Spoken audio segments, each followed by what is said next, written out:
Kryeministri i Kosovës Albin Kurti është uruar për mandatin e tretë si kryeministër edhe nga deputetët e Bundestagut gjerman gjatë qëndrimit të tij në kuadër të konferencës së sigurisë në Münich, duke shënuar një tjetër mbështetje të rëndësishme ndërkombëtare. Kurti falenderoi përfaqësuesit gjerman për mbështetjen e vazhdueshme ndaj Kosovës, veçanërisht për rolin e Gjermanisë në procesin e liberalizimit të vizave për qytetarët e Kosovës dhe në forcimin e partneritetit bilateral. Më herët, gjatë konferencës, Kurti urua për mandatin e tretë edhe nga administratori i UNDP-s Aleksandar De Croo, si dhe nga kryeministri i Kroacisë Andrej Plenković.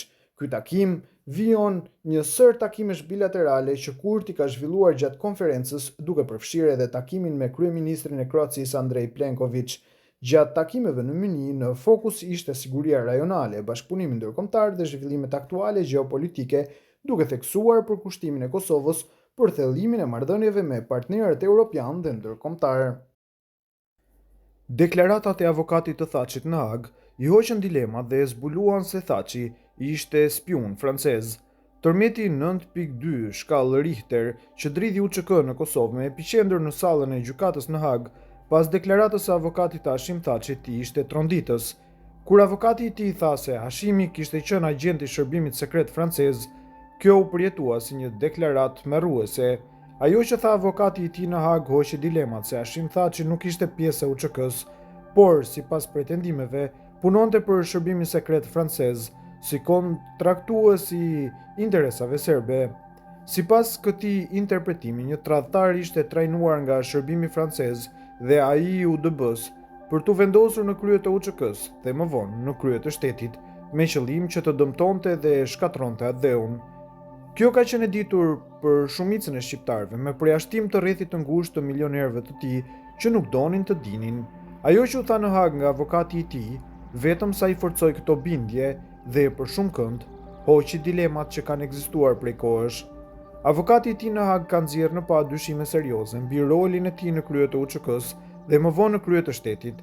Sipas këtij këndvështrimi, përmes lidhjeve me shërbime të ndryshme, Thaçi me ardhjen e tij në krye të UÇK-s dhe në poste të rëndësishme të shtetit ka dëmtuar interesin kombëtar. Hovin e këtij tradhtari e ka ndaluar vetëm Amerika, sepse përndryshe ai do ta shkatronte dhe do ta diqte mundin dhe gjakun e Dardanis. Ajo çfarë u tha në Hag, për mua ishte vule tradhtist të kalitur dhe të ardhur si spiun i shërbimeve sekrete franceze për ta dëmtuar dhe tradhtuar Dardanin. Kjo nuk u godet vetëm një figurë, por vetë besimin dhe historinë e luftës çlirimtare që ka bërë UÇK-ja, pa e ditur se në krye të saj, sipas këtij interpretimi, ka qenë një person i lidhur me shërbime të huaja. Më vonë, u pa se KFOR-i francez që patrullonte Mitrovicën e Veriut zbatonte marrëveshjet me përpikmëri, duke lejuar që serbët lokal të vrisnin dhe të shpërngulnin të gjithë popullsinë shqiptare të Veriut. Pas kësaj tradhtie në kohën e paqes u vendos guri i mëngjesit mbi orën e Ibrit dhe Thaçi doli në media dhe tha fatkeqësisht Veriu është i ndarë. Ky tradhtar jo vetëm që ka dëmtuar atë-dheun, por ka tradhtuar edhe shokët e tij, të cilët sot i ka pranë vetes në Hag. Ai po përpiqet sipas perceptimit të shumë njerëzve që krimet e tij t'i faturojë shokëve të tij, përfshirë edhe figura si Ramush Haradinaj dhe Fatmir Limaj dhe shumë të tjerë që do i marrë Haga. Ai që ka përmbysur besimin e atë-dheut dhe sakrificën e gjithë Kosovës, në veçantitë atyre që ja kanë dhënë bukën dhe të cilët i ka tradhtuar, janë Adem, Hamës dhe Shabani Ashari, si dhe luftën e UÇK-s dhe luftëtarët e saj. Kjo tradhti ka emër. Emri i tij është Hashim Polari. Jam i bindur se Kadri Veseli, Jakub Krasniqi dhe Recep Selimi janë shokuar, tmerruar kur e kanë dëgjuar kujt i kanë besuar dhe me kë kanë punuar. Ajo që u dëgjua në sallën e gjyqit në Hag jep të kuptohet se Hashim Thaçi nuk ka qenë pjesë e UÇK-s, por ka punuar për shërbimin sekret francez në interes të Serbisë.